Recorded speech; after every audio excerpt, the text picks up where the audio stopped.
This episode is brought to you by TaxAct. Don't do your taxes alone. Join TaxAct's National Admin Night. Admin nights are social gatherings for getting through your to-do list. So get ready for a night of fun, finding deductions, and filing taxes with TaxAct, where you can file your federal and state return for just $49 through April 8. Let's get together and get them over with. Visit taxact.com/admin-night for details. Good evening, everyone. Happy Mother's Day to all the moms out there, all the rock and roll moms that have raised some fine, young, outstanding children that are ready to take on the world and become the people that you've raised them to be. So I hope the moms had a special day for them. This day is all about them. Whether it's a brunch, a barbecue, or just having some family over for a nice dinner. For the most part, this is probably the first, well, maybe Easter. Those who celebrate Easter may have experienced this. But as things get back to normal, we're becoming more social. We're getting together with our families again. And that's a great thing. That's great to see. That joy of seeing friends and family was very minimal for over a year, and there continues to be good news with what's happening out there. Restrictions are being lifted all over. I know in Illinois, what's called a bridge phase begins on May 14th. That's basically going from the last phase of restrictions into like a bridge phase, and then if things continue to get better, normalcy will then be thriving again. We'll be back to normal, or we'll see what that normal is, right? I mean, will it be just same old song and dance like it was before? Will there be differences? Will people, still wear their mask? I imagine they will, right? I mean, imagine there'll be a percentage of people that will still wear their mask. I don't know if I'm going to do that. I haven't decided yet. It kind of depends on where everything's at. It kind of depends on where I'm going too. I mean, if I'm just going out to dinner and, the restaurant has the tables apart and everything, maybe I won't. I don't know if the state will still require that. I know if I go to like a sporting event or a concert, I probably still will wear a mask, at least for, in the beginning, but who knows? That's going to be an interesting question to see how everyone kind of gets back on the horse, what everybody's doing. Everyone's got a different perspective. Everybody's got a different level of concern and confidence. And there's also concern about, those who have pre-existing conditions or autoimmune disorder, or if they're living with someone with those conditions. So just be respectful to everybody, whether you disagree with them or not. It's to each their own, right? We all have the freedom to make our own choice, and we shouldn't begrudge anybody for doing so.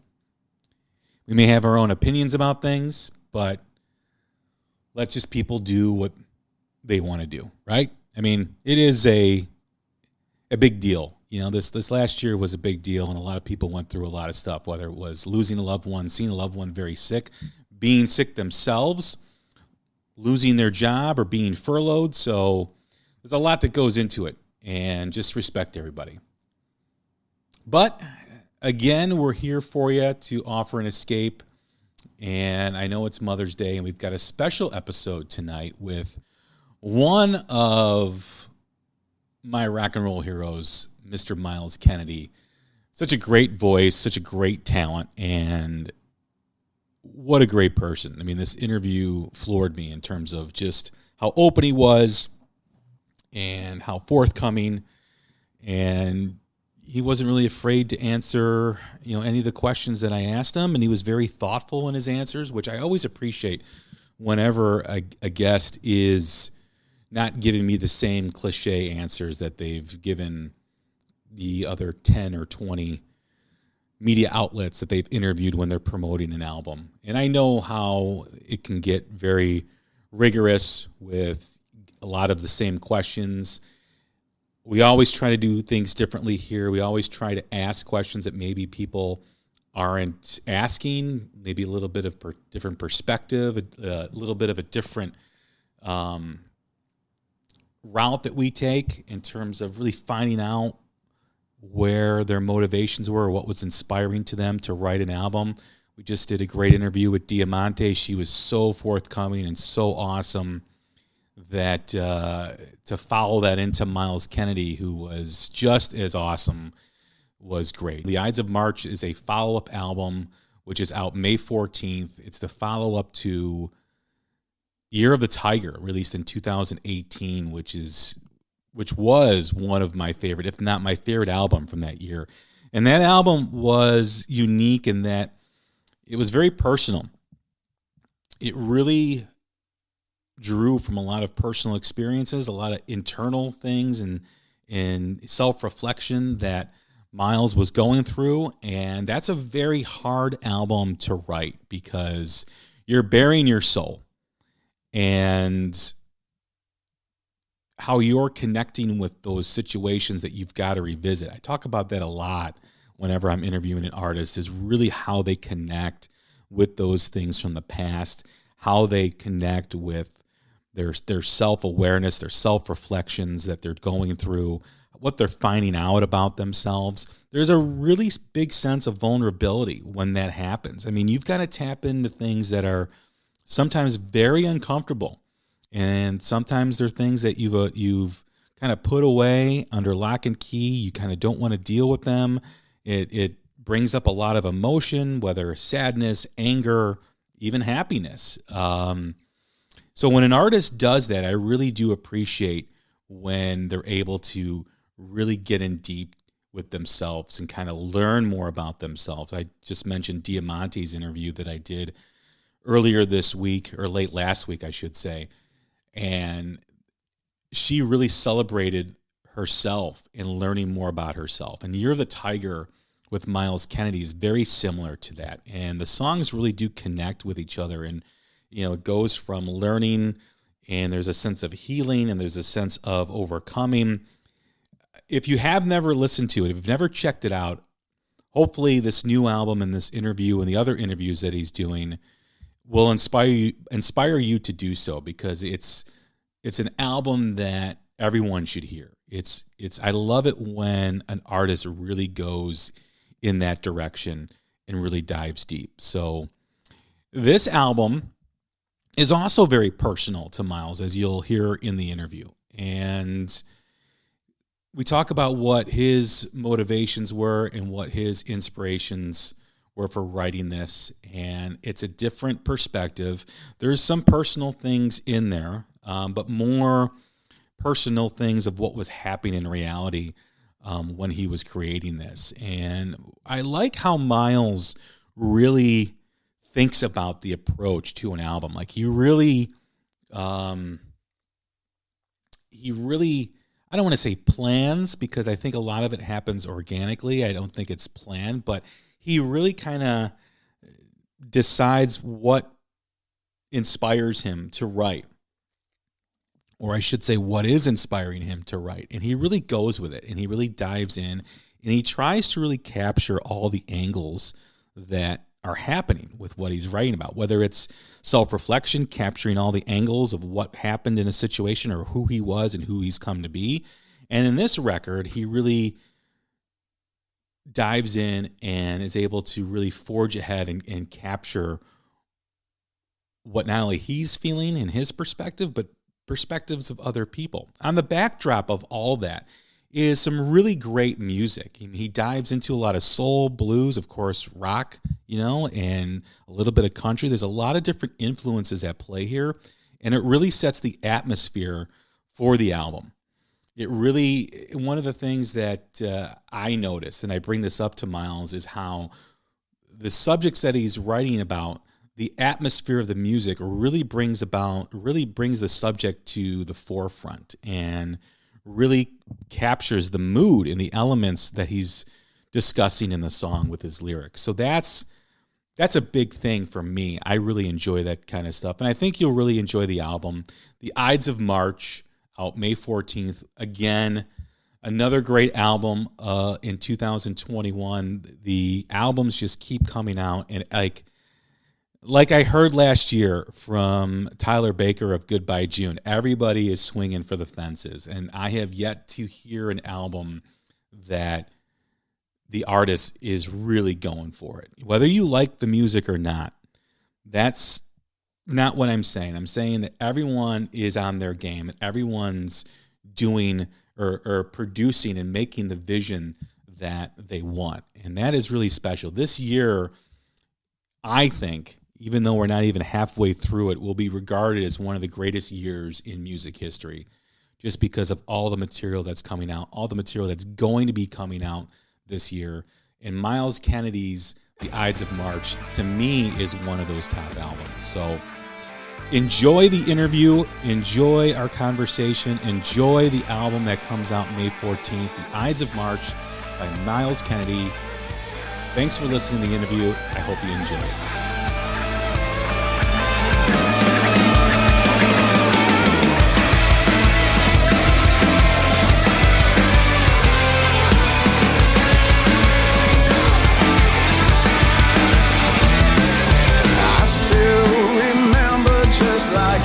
Yesterday, the moment the gavel brought the fires and the rage. Now it stands to reason that in time we'd see a change. But the more things keep on shifting round, the more they stay the same. Please don't tell me that it's over. It breaks my heart. I fear we'll never make amends. Where is the love within these borders? When will this end? Why can't we all just get along? Why can't we all just get along? Now, Father said, son, you better keep this truth in mind. If we Hey everybody, what's going on? Welcome back to another episode of The Hook Rocks, the Ultimate Rock Community Podcast. I'm your host, Jay Scott. We are part of the Pantheon podcast network of music podcasts. So check us out. Some other podcasts as well, like Carmen Apiece, Vinny Appice do a show together, Martin Popoff, and many others are on the platform. So give them all a listen, subscribe, and follow wherever you get your podcast. Write us a review and enjoy another episode here as we begin another interview, an interview that I've been looking forward to for a while, an artist that I'm a huge fan of. I'd like to welcome in Mr. Myles Kennedy. What's going on, Myles? How are you? I'm great. Thanks for having me. Absolute pleasure to be here. Well, thank you very much for doing this. I am a huge fan. The Year of the Tiger in 2018 was an album that I connected with so much. It was such a personal record that you released, and it just was a whole different types of color and shade and shapes that you put out as your first debut solo album. I was really looking forward to Ides of March, and it's just a wonderful album. Thank you very much. I really appreciate that. With this record, you released Year of the Tiger 2018, which, like I said, was very personal. You came into recording this during the pandemic. A lot was going on in the world. And when did you decide what direction to go with this album? Well, it was interesting because it was like it was decided for me in a lot of ways, because I was on the road. We were about halfway through a tour cycle with Alter Bridge, and then March of 2020 happened, and we were no longer afforded the ability to continue touring. And I didn't know how long that was going to last, so I just started writing, knowing I was supposed to make a solo record by around August or so. And, you know, there's just so much going on. There's just so much to reflect on given the current state of the universe. And so that's where the just overabundance of concepts came from, is just reflecting on all that and trying to make sense of it. You know, it's interesting because Year of the Tiger was a very personal record, and it was very cathartic to write because I got to deal with some things via music. But it was the same thing with this. just instead of something that had happened in my family decades earlier, it was what was happening to the world around me and in real time. When you are writing a record that's so personal like Year of the Tiger, there is a vulnerability that you have because you've got to tap into emotion and situations and feelings that maybe you suppress, maybe you put off dealing with, and the music acts as a therapeutic vehicle for you. With this album, it's more of an observation. It's more perspective. There's still a sense of vulnerability there, as you mentioned, but what was the difference in approaching the music and the songs?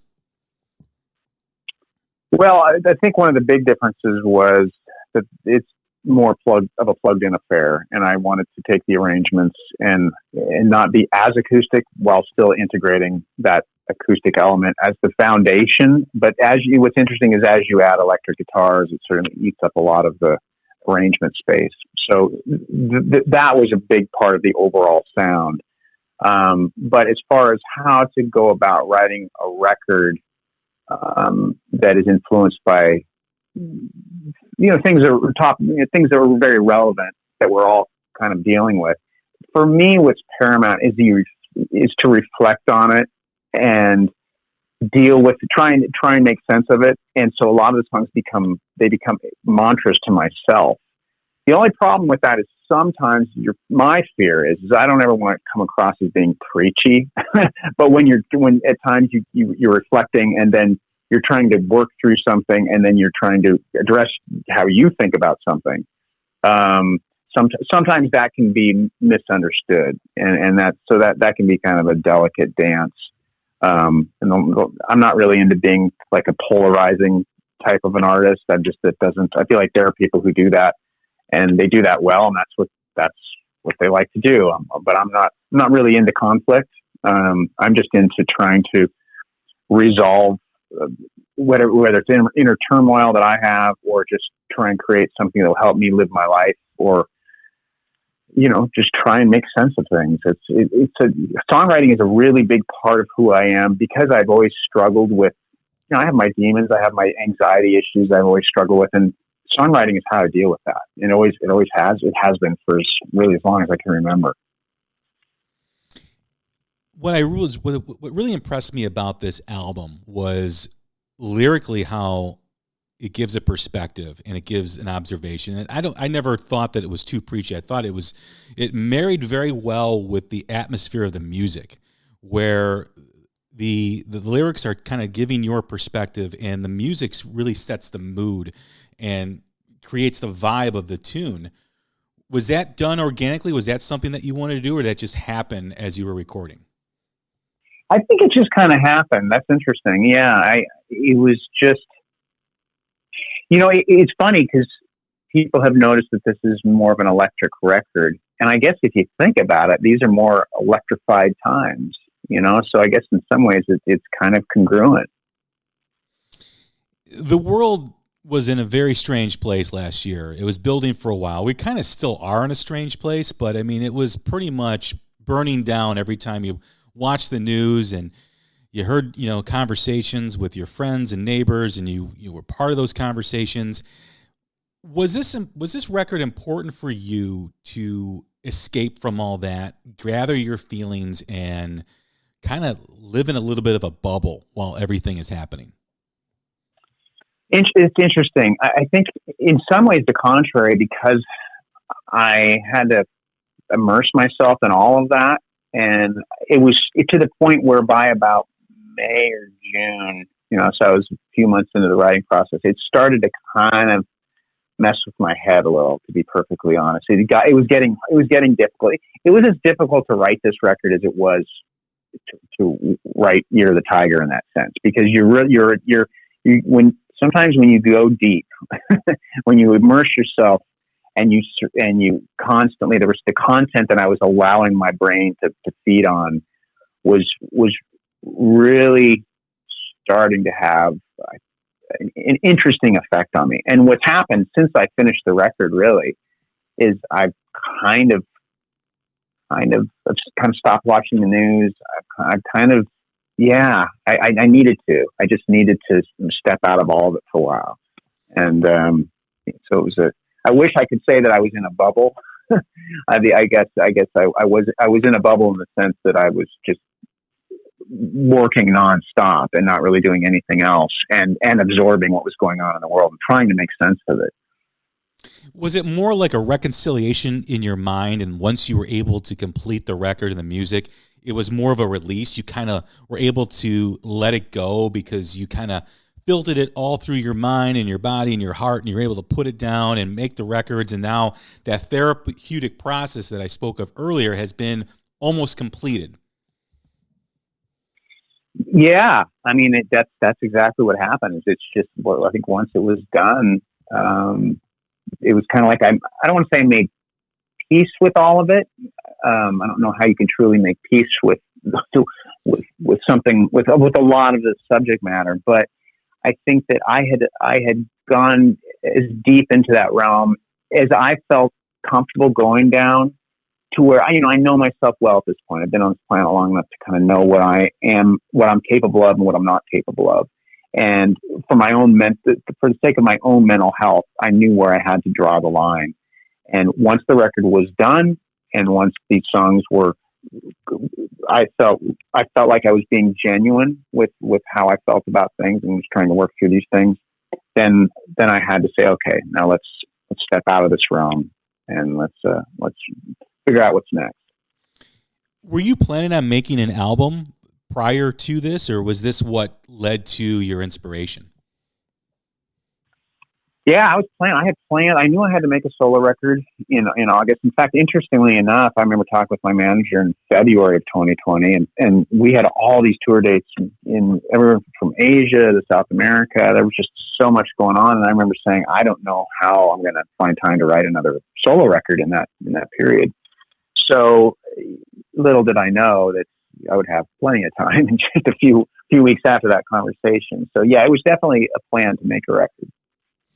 When you look at the previous album and the new record as well, they're both basically timestamps. The first one is kind of a diary of you and a celebration of you and being able to write about things that were difficult and overcoming those things, or still, making sense of them, where this is a timestamp of what was happening during the moment, during these times. And they're almost kind of like bookends. Obviously the books in between maybe haven't been filled yet, but when you do someday look back at these two albums, will you look at them that way, as time stamps or diaries of what was happening? Yeah, I find that I do that with most records at this point. Something will, I think that at least the way I write tends to be from a place where, and I probably a lot of songwriters will say this, where it's kind of like a smell. Like you haven't heard, you smell a smell you haven't smelled in a long time, and it'll suddenly take you back to a time and place. And I think that's the way I look at these songs. And it's nice to have that option. They're like sonic journal entries. It's kind of also nice too that maybe down the road you may have a different perspective on things, or you may have handled the situation different. It's always interesting when you're writing about a personal moment, or an observation. And let's face it too, this album is also personal because it was what you were feeling when all this was happening around you. Absolutely. Yeah, absolutely. I mean, it definitely came from a very genuine place. And it's interesting about these songs that I think the uncertainty and the concern for where things could go is pretty palpable on a lot of these songs. Not necessarily all of them, but there's some tracks. When I listened to the title track, the Ides of March, and I remember writing that song, and I remember just, it was just a lot of heavy stuff going on, and just that uncertainty. And so the thing about a track like that is the coda at the end of it, and that's part of why the song took so long to write. Is I wanted to bookend it with something positive and a positive outlook for the future, and not completely giving up on humanity. So that was it ended up taking what's a very kind of ominous, prophetic element of the first half of the song, and then you end it with something hopeful, which I feel it's important. It's important for me, at least, to hear something like that, and hopefully for the listener as well. Well, I like how the album begins with Get Along and ends with Worried Mind. Like, the perspective of how, we can't overcome our differences right now. And there's very few moments of us seeing each other overcome our differences and what our beliefs are. And then in Worried Mind is, you're worried about where things are going to go, but you do have faith in what we can still accomplish and what we can still get through. Yeah, I do. And I think the thing is, there's a key line in that song, a little give and take in life the way, it's the idea of compromise. It's the idea of talking. And I think that that's something that I hope we can integrate more in the overall, how do I articulate this? People need to, I would hope that people could listen to each other more. And I know for me, it's been a really important time just with the relationships with my own friends and people that, everybody doesn't see the same thing or doesn't view the world through the same prism. But what I've learned is that when we sit down and discuss things, it's wonderful because we find like common ground and that gives me hope. It really does. At the end of the day, we're all humans and we ultimately just want to, be happy. And so that Worried Mind is an important track in that sense. It touches on that compromise element. And the atmosphere of the music leads me to think that there is still hope, right? Because the way the album ends, there's a lot of sensitive subjects that you write about. There's a lot of, reflection that was happening, but it kind of ends on a very uplifting, like, hey, this is a tough time, but still have hope that we can still get through this and come together once again. Yeah, absolutely. I mean, that's, at the end of the day, that's all we got, right? All we have is hope. And I believe we're going to be all right. Look, if you've gone throughout history, humans have had to deal with a lot of tough stuff, and we're still around, and we're gonna make it somehow. It's going to be all right. When you're writing a record, when you're writing an album, is it important for you to have an inspiration? This album, you had what was happening around you and the observations that you were having. Is it easier for you to write a record with a subject that is sensitive, whether it's yourself or whether it's what's happening in reality? Well, yes and no. So it's definitely easier as far as the well is full. You have plenty to draw from, and you have plenty of genuine feelings to draw from that you understand and that you can convey honestly. Okay, so that's the positive with it. I think that what's hard is when it's subject matter that can be touchy, and how do you approach that? For me, I could have just said, you know what, I don't want to go near any of this, because no matter what I say and no matter what is said in when you preface the song, people are going to there's going to be somebody who's going to take offense to it, and it's like, but then you have to look at it like, well, wait a minute here, I'm trying to be honest. I don't have any agenda here. I'm just trying to work through something, just like other human beings are going to hear this, and hopefully they'll find something that helps them as well. So yeah, it's strange when you're touching on elements like a lot of the themes on this record, and how do you go about doing that where you're still being genuine? I mean, look, at the end of the day, I create, and I try to create from something that I know and understand and feel passionate about. I know there's still a lot of uncertainty out there, but are there any plans or any thoughts to touring on this record? Yeah, we have. We're trying to do some dates at the end of June. In fact, we are going to do some dates at the end of June unless something happens. And then we're just kind of in a holding pattern. See how we can roll it out effectively as the year goes on. Is there, with your schedule, with, Alter Bridge and any of the other projects that you're involved in, is it a pretty tight window for you to get something done right now? Sure. it always is because, yeah, it's look, it's a wonderful problem to have. I don't know how I got so lucky, but it's basically I'm kind of booked 2 to 3 years in advance at all times. So you know that you've got a finite window to put a record out and tour it, and then the next thing is waiting in the wings. What's next? I mean, obviously you're concentrating on this. You're going to put some dates together and some tours. After that cycle is over, what's next for Myles Kennedy? Well, that's a good question. There's been talk of trying to get in with Alter Bridge at some point next year and make another record, and with Slash and the Conspirators, we've got all these songs in the can that we're super stoked about. So I think with bands at that level, the trick is to see how this is all going to play out, so that when you do put out a record, you can tour it appropriately.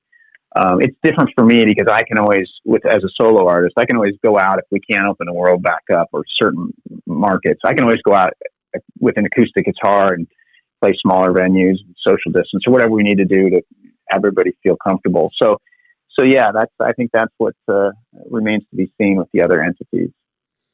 Well, Myles, thank you very much for the conversation. I do appreciate it. Thank you, Jay. It's an absolute pleasure.